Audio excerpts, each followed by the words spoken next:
चलिए बच्चों, हम आगे के प्रश्न कराते हैं। आज जो 41 नंबर, पिछली वीडियो हमने 40 नंबर तक प्रश्नों को सॉल्व किया था। अब 41 नंबर से यहाँ से शुरू किए जा रहे हैं। तो 41 नंबर प्रश्न चलिए देखिए। तो 41 नंबर प्रश्न में क्या कह रहे हैं? पीयूष ग्रंथि पाई जाती है तो भाई ये मस्तिष्क के अधर तल पर पाई जाती है। 42वां प्रश्न हमारा है कि हार्मोन इंसुलिन बनाता है तो ये कहाँ पे बनाता है? तो अपियनस द्वारा बनाता है। ऑप्शन नंबर 3 सही इसका। इसका कह रहे हैं मादा लिंग हार्मोन को कहते हैं। तो मादा लिंग हार्मोन क्या कहते हैं? एस्ट्रोजन कहते हैं। ठीक है। इसके बाद कह रहे हैं कि हार्मोन क्या है? तो हार्मोन एक जटिल कार्बोनेट है। और क्या अगला देखें तो केवल नर में पाई जाने वाली ग्रंथि, तो ये हमारी है प्रोस्टेट है जो केवल नर में पाई जाती है। इसके बाद अगला हमारा प्रश्न है कि पतझड़ से संबंधित हार्मोन होता है तो ये हमारा कौन सा होता है? एब्सिक हार्मोन होता है। इसका अगला प्रश्न हमारा 47वां नंबर प्रश्न है कि पिट्यूटरी ग्रंथ का पार्श्व पाली से निकलने वाला हार्मोन है तो ये कौन सा होता है? वासोप्रेसिन होता है।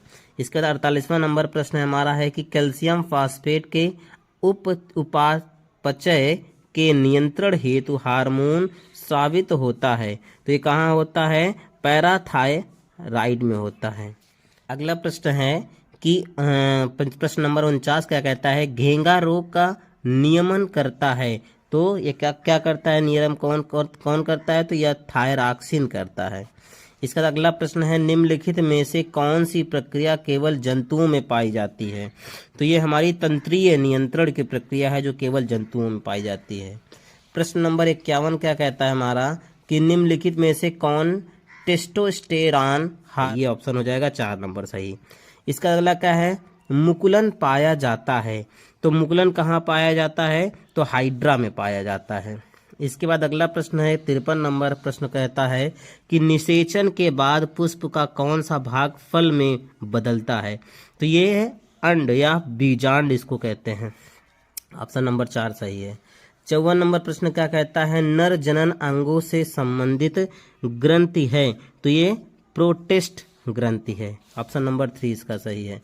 इसका अगला प्रश्न हमारा क्या कहता है कि एंजियोस्पर्म्स में निषेचनोपरांत बनता है तो कहाँ बनता है? अध्यावरण से बनता है। प्रश्न नंबर 56 क्या कहता है कि द्विनिषेचन पाया जाता है तो ये कहाँ पाया जाता है? आवृत बीज पौधों में पाया जाता है। ऑप्शन नंबर 3 सही है। अगला प्रश्न हमारा 57 क्या कहता है कि निषेचन द्वारा परागकण से निकलने वाली परागनलिका सामान्यतः किसके द्वार बीजांड में प्रवेश करती है? तो ये हमारा अंड द्वार में प्रवेश करती है। अगला प्रश्न है हमारा 58 नंबर प्रश्न है कि मनुष्य में शुक्राणु में ऑटोजोम्स की संख्या कितनी होती है? तो ये भाई 22 होती है। अगला हमारा प्रश्न क्या कहता है कि परिवार नियोजन का स्थायी विधि है तो परिवार नियोजन का स्थायी विधि है निरोध का प्रयोग।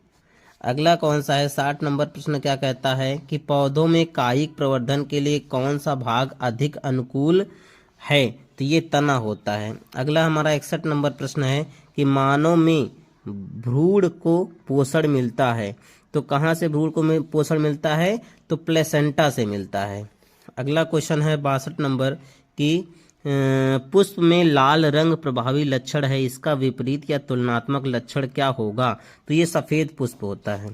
इसका अगला प्रश्न क्या है कि एक द्विसंकर का दर्श प्रारूप होता है तो 9:3:3:1 में होता है, यानी ऑप्शन नंबर आपका 3 सही है। इसका अगला हमारा प्रश्न है निम्नलिखित में से कौन सा जीन प्रारूप शुद्ध गोल बीजों को प्रकट करता है? तो ये RR प्रकट करता है। इसका अगला प्रश्न है 65 नंबर विपरीत लक्षणों के जोड़ों को कहते हैं तो क्या कहते हैं? युग्म विकल्पी या एलोलमॉर्फ कहते हैं इसको। तो ऑप्शन नंबर पहला आपका सही है।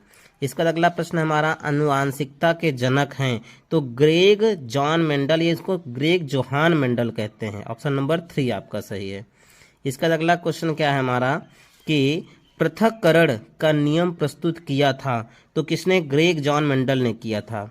इसका अगला हमारा प्रश्न है उद्यान मटर में अप्रभावी लक्षण है, तो ये होता है झुर्रीदार बीज। झुर्रीदार बीज ऑप्शन नंबर दूसरा सही है। इसका अनुवांशिकता के प्रयोग के लिए मेंडल ने निम्नलिखित में से कौन से पौधे का उपयोग किया, तो भाई मटर के पौधे का उपयोग किया था। अगला प्रश्न है मनुष्य के शुक्राणु में ऑटोजोम्स की संख्या कितनी होती है, तो भाई ये 22 होते हैं। इसका अगला क्या है गुणसूत्र किस पदार्थ के बने होते हैं, तो ये डीएनए और प्रोटीन के बने हुए होते हैं। ऑप्शन नंबर 4 सही है। अगला हमारा 72 नंबर प्रश्न है केंद्रक बना होता है, तो ये न्यूक्लियो प्रोटीन से बना हुआ होता है। ऑप्शन नंबर 4 सही है। पुरुष में लिंग गुणसूत्र होते हैं, तो ये कौन से होते हैं, XY दोनों होते हैं। ठीक है। अगला हमारा 74 नंबर प्रश्न है रक्त में ऑक्सीजन की कमी से लाल रक्त कणिकाओं में उत्पन्न रोग है, तो कौन सा है, दात्र कोशिका अल्प रक्तता होता है। यह ऑप्शन नंबर पहला आपका सही है। इसके बाद अगला हमारा प्रश्न है 75 नंबर कि मेंडल के अनुसार मटर के शुद्ध लंबे पौधे का जीन प्रारूप होता है, तो कौन सा होता है, TT डबल T होता है ये। इसके बाद अगला हमारा प्रश्न है जाइगोट में गुणसूत्रों की संख्या होती है, तो ये 2x होती है। तीसरा क्या है मेंडल के अनुसार मटर के बौने पौधे का जीन प्रारूप होता है, तो double T small double T होता है। इसके अगला क्या है अल्ट्रावायलेट किरणों से निम्नलिखित रोग उत्पन्न हो जाते हैं, तो भाई कौन सा रोग उत्पन्न हो जाता है अल्ट्रावायलेट किरणों से, तो त्वचा का कैंसर उत्पन्न हो जाता है। पहला ऑप्शन सही है। इसका अगला और अंतिम प्रश्न है ओजोन नष्ट करने वाली गैस है, तो ये क्लोरीन गैस है जो ओजोन को नष्ट करती है। ठीक है बच्चों, इस तरह से हमारा बायोलॉजी का ये टॉपिक समाप्त हुआ। ये सारे क्वेश्चन बहुत ज़्यादा इम्पोर्टेंट हैं और अगर आप इनको पढ़ लेते हैं तो आपके बोर्ड एग्ज़ाम में कम से कम बायोलॉजी के आपके एक भी क्वेश्चन गलत नहीं हो सकते हैं।